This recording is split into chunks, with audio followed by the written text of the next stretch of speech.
Yang terhormat bapak-bapak, ibu-ibu, salam Pancasila. Bapak-bapak, ibu-ibu yang melihat video saya ini, tolong jangan lupa subscribe, like, dan di-share. Sifatnya gratis.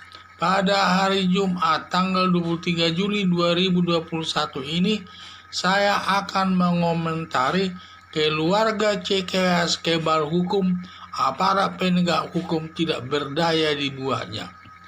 Keluarga CKS banyak bermasalah hukum terkait dengan perbuatan korupsi, mulai dari 1. Susilo Bambang Yudhoyono saat dia menjabat Presiden Republik Indonesia, di mana dia sering memegang proyek, di mana dia proyeknya itu disebut proyek mangkrak, karena dia setiap menangani proyek itu dia hanya dikerjakannya sebanyak 25%, sedangkan 75% dananya itu dinikmatinya atau dikorupsinya, tidak diteruskannya dinikmatinya sendiri, sehingga akibatnya proyek tersebut mangkrak karena tidak ada lagi uangnya untuk menyelesaikannya. Di samping itu juga sampai Susilo Bambang Yudhoyono disebut bapak mangkrak ini. Selanjutnya yang kedua, si Ibas ini sering menerima uang proyek dari proyek-proyek, terutama dari proyek Hambalang tersebut dan proyek-proyek lainnya, sesuai dengan pernyataan daripada Muhammad Nasaruddin dan Anas Urbaningrum, dan sering dia mendapat uang dari proyek-proyek tersebut.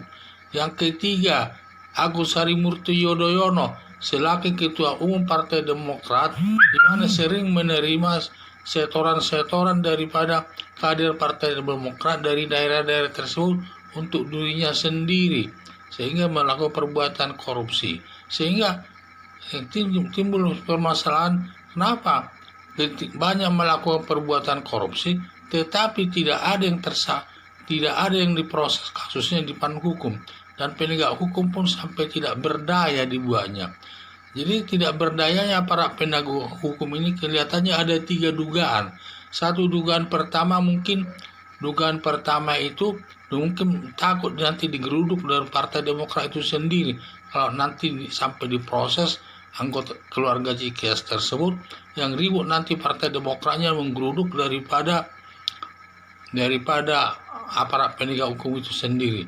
Baru yang kedua mungkin nanti di mana aparat penegak hukum tersebut sudah ikut menikmati hasil korupsi yang dilakukan keluarga CKS tersebut. Kita tidak tahu, mungkin sehingga mereka tidak melakukan apa-apa. Demikian juga ada juga nanti pernyataan pemikiran bahwa mereka diamankan, dan juga mungkin ada dugaan juga mereka aparat penegak hukum tidak mampu mencari buktinya atas perkara tersebut. Di antara 3 masalah tersebut, dugaan saya yang paling mendekati masalahnya aparat penegak hukum tidak mau menindaknya karena 1, mungkin mereka takut nanti digeruduk oleh Partai Demokrat tersebut kalau sampai menangani keluarga CKS tersebut sampai masuk ke penjara. Dugaan kedua adalah mungkin keluarga aparat penegak hukum ini sudah ikut menikmati hasil korupsi yang dilakukan keluarga CKS tersebut. Itu yang saya lihat. Sehingga saya lihat karena sudah banyak melakukan perbuatan korupsi, tidak ada ditindak aparat penegak hukum sampai dirasakan orang dia kebal hukum. Sedangkan Muhammad Nasaruddin dan Anas Urbaningrum sebagai kader Partai Demokrat diproses, ditangkap dan ditahan dan dihukum KPK mereka. Jadi tidak adanya rasa keadilan dari aparat penegak hukum tersebut. Sehingga harapan saya supaya polisi atau aparat penegak hukum supaya bertindak tegas sesuai dengan asas equality before the law, persamaan hak di depan hukum. Siapapun yang melakukan perbuatan korupsi ya harus dihukum, tidak boleh ada diistimewakan, atau asas ini harus berlandaskan asas equality before the law, persamaan hak di depan hukum. Siapa yang melakukan perbuatan kejahatan harus dihukum. Dalam hal ini, di mana Agus Susilo Bambang Yudhoyono, Agus Harimurti, dan Edi Baskoro yang melakukan perbuatan korupsi harus dihukum seperti Muhammad Nasaruddin dan juga Anas Urbaningrum tersebut.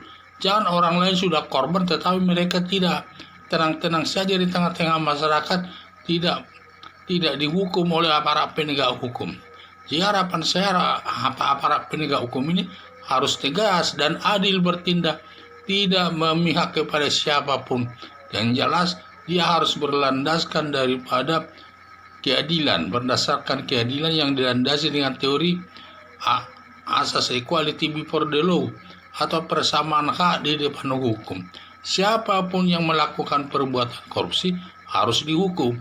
Dalam hal ini SBY, Agus Harimurti, dan juga si Ibas harus dihukum seperti Muhammad Nasaruddin dan juga Anas Urbaningrum yang sudah dihukum hakim oleh KPK. Itulah harapan saya supaya aparat penegak hukum menindaknya sesuai hukum yang berlaku. Sekian dan terima kasih.